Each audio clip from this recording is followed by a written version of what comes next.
Nahmadu ve nusalli ala Resulihil Kerim. Bir sonra olugly haja giden ayallygyň we erkek musulman dogalymyň hakynda. Bir Hudaýyň menneti şikefa aydan şekilli ki ol denanlar kişi haja gitmedik mawsumynda mantagada gitmen wagtynda falaniden ýüdün ýaşaýamyşdyk.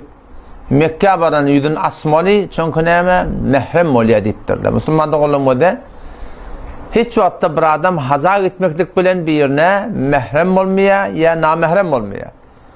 Haja gitmeklik bu hukmy ütgetmeýär. Şu mehrem ýeke mantagada gitmeýär, şu taňa hajyda da mehrem, mantagada gitmeýän falan taňa namahrem bolsa, şu hajyda da taňa namahrem.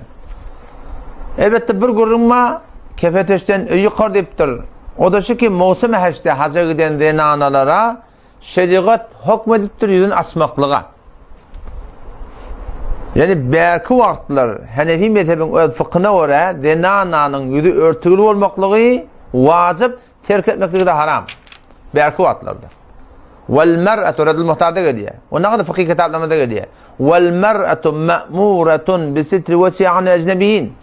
Denanalar ýüzü örtügili bolmaklyk emredilipdir şeriatda aýdan ki namahremlerden ýüzünü örtülýär. La li'annahu awratun ýüzü awrat mı? Ýüzü awrat däl.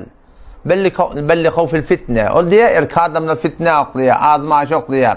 Fesada düşürýärler derekli. Çünkü denanan hemme ýerinden awadan ozby ýüdi. Ýüde awadan bolmasa galanlar ýerler göde gelmeýär adamlardan.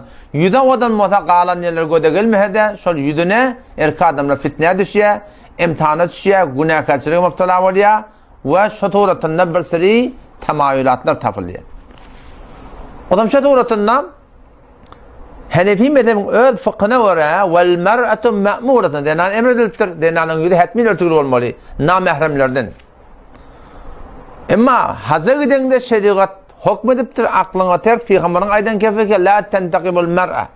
O denany ki ihram maglapdyr, o denany ýüzüne nekap bolmasyn diýipdir. Oşo taýdan denany mawsum haçda ýüzüni açmaklyga barahym hukm şeriat ba. Oşo taýdan ki hayaly denanylar, Peýgamberin öz denanylary, sahabalyň denanylary, başky imanly hayaly denanlylar Allah Taalaň ýüzüň açdýan zady şeriatyň hukmyny derekde çären tögedip etjek bolupdyrlar. Emma haya şolary ijazat bermäpdir öz awadan tegelek ýüzüni ki hemme awadanlyklar şoňa barahym hatym bolýar. Şonu gelip erkek adamlaryň ýüzüne şak durup ýüzüni açyp durmaklyk şolar bizden hayat ýat, utanç etýär diýip de barahym şoňa hakynda şeriatdan we peýgamberden ýol toralaryna olar üstün rahnama edipdir. Onda şu magnaýynda terbagyň papagaýalyk burda goýun o jagynda o şeýle öwünden marag perdeňi sallaň diýipdirler. Oşo taýdan şeriatdan hop mawsum haja gitdi, ýüzüni açyk ýatyp ijazat bar. Emma gawdan gawdy dogry bolmalygynyň öz hakykatda hayal denanlar şey diýip de ýüzüni ýeni örtmekligi gerek. Adam şo taýdan şaýdylýan urun ki mawsum haja gidende awal ýüzüň batyryp beren bolsaň o tak baranda mehrem bolýan diýen urun setdeset ýalan urun her kim şu fetwa beripdir, ola kamr harama mubtala bolupdyr. Mehrem şo mehrem, o da bir siri mehremler bolýar. Nälekin Qur'anyň öwünde 23-nji aýat Sure-i Nisa'nın barda okuyor. Allah da hurrimet aleykum ummahatukum. Dedin hemişe mehreminiz kim deyipdir. Hemişe mehrem bolýar birsi denanlar bide, birsi erkek adamlar bide. Ve hemişe namahrem bolýar birsi erkek adamlar, birsi denanlar bide. Meger haýsy bir sebäpli mehrem bolsa bolamyl. Açyklaýyn wada ne kadar erkek denanlar bide hemişe mehrem bolýar. Az cümle hurrimet aleykum ummahatukum diýip Hudaýdan. Eneleňiz size haram edilýär. Eneň taňa hemişe mehrem. Oşa duratında oğulla ene hemişe mehrem. Yani hiç wagtda arada bağışlan şeriatyň hukmuna çyk bolýan nikah diýen gurun ýok, namahrem bolýar diýen gurun ýok. Hemişe mehrem eneleňi diýipdir. Ve banatukum adqidunma taňa hemişe mehrem. Däde de adqiduny hemişe mehrem. Ve akhawatukum ayallygyň taňa hemişe mehrem, tende de ayallygyň hemişe mehrem. Ve ammatukum ejekenma dädeň ayallygyny taňa hemişe mehrem, tende barahym oňa mehrem. Ve khalatukum daýdanma bileze daýdan o sana mehrem, sen ne var akın sen şun yegeni bolýarsın, o da sana näme? Sana mehrem. Ve banatul akh, öz erkek doğanın malakym näme bolýar? Qyzy bolýar. Keten şun emudy bolup düşýärdiň. Şo sana hemişe mehrem, sen ona hemişe mehrem. Ve banatul ukht, öz bilece yegeniň ma? Bilece yegeniň hemişe sana mehrem, qyzy oglanlary ve sen näke şun daýaty bolýar. O da hemişe näme bolýar? Sen ona mehrem bolýarsın.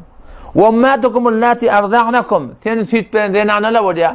Bir adam öyle pasifine tüy demeyedi. O şöyle hemişe neyme? Mehrem şu erkek adama. O denada o erkek adama ne böyle mehrem oluyor. Ve ahavatukum miner rada'a.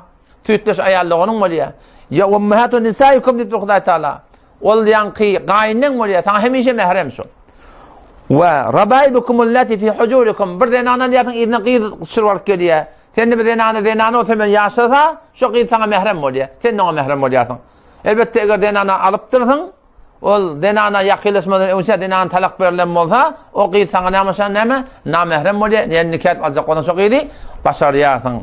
Oğlum şurada ya baştaki denanalar var da, ki şeriat taydan sana var ne oluyor? Şuradan kim kaçtırdım? Yan kaydalıdan bilin. Ki şılar hemişe bir de mehrem, bir de onlara mehrem. Ama ondan başka denanalar var, ki ola bir de namehrem. Mehrem bolsa bolamalı. Ne yaparım? Nikah edip falanın qıydı şu hem tayan qıydı tana namehrem da. Doktor emmen tana namehrem, peser doktor halan tana namehrem. Şula tana namehrem, bana da namehrem, hemmece namehrem. Eğer doktor halan alsan nikah edip tana mehrem oluyor. Eğer yine bir gün naud billah talak bolsan yine tana namehrem oluyor. Bütün şu doğrudur Müslümanların hazar etmeklik bilen bir denana adama mehrem olmaya ya başka bir erkek adam nana mehrem olmaya Müslümanların. Şunu şu formu düşünmeliyim. Ve denana ve denana ne medina. Müslüman doğumuzun hakkında soraptır ki şey diyorlar, bizim hacimiz, haca gitmekteğinin öyle günahkarçılık bilen, hediyelik kaçıp mehrem kim, namehrem kim. Bugünün Türkmenlerin arasında yok akım o.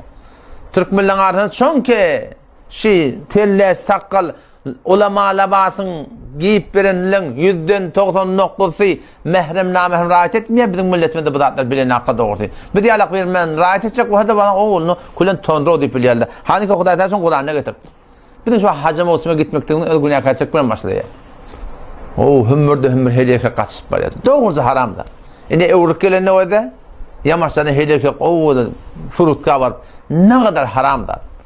O sokap nerede olmalı? O hacağıdaki avvalla sakkal koymaniye, bu da ne yamaçta daha da bir ay 40 gün daha da hulata her tertibi sakkal koyuptur. Bu da ne kadarları var akım frutkada etek ilmeden önce var akımın tilik kayıtıyarlar. Bu da öyle kamır haram bir. O men heyran hacılar nece kabul olmalı Müslüman da oldum. Şu katır günah kaçırık. Ödüne bek. Her kim ödüne öd hanıvadatına qayım olsun. Pişvazı gelip vermeyen diyen. Gidecek bolanda da öyde hoşlaşın tamamladı. Herke kaçtırıp yola talmallayan gurun mı? Nerede başladılar? Şu kunçlarla rahat etinin direktliği ne kadar bizim namusumuz şu vazir töhmete qalıqdı. Şu mehrem namehremi ki Huday Teala koyuptur. Şu zatlar içinden bizim kanı adamının hefazeti, qıydımının hefazeti, zina namının hefazeti. 53. ayet sureyi Ahzab'da okuy. Ve izâ se'eltumuhunne metâ'a peygamberin dinalarını burada sordunuz. Fes'eluhunne min verâi hicab. Perden idine soran deyiptir. Huday Teala dinalarının kaçışmaklığına, erkeklerin rahat olmaklığına icazet vermektir. Zalikum atharu li kulubikum. Yüreğiniz qavvata bolar, yüreğin arasında olsan. Yürek yerden Allah Teala ne mi diye? Sizin yüreklerinize qav diye. Denanlının yüreklerine ne mi geçiyordu bilecek ya? Denanlının yüreklerine şıqavrak deyiptir, arasarak deyiptir. Erkek adamın yüreklerine arasarak deyiptir. O şu suratında biz erkek adam da biz biliyoruz denanlıdan göremedi yüreğimizde ne mi düşerler.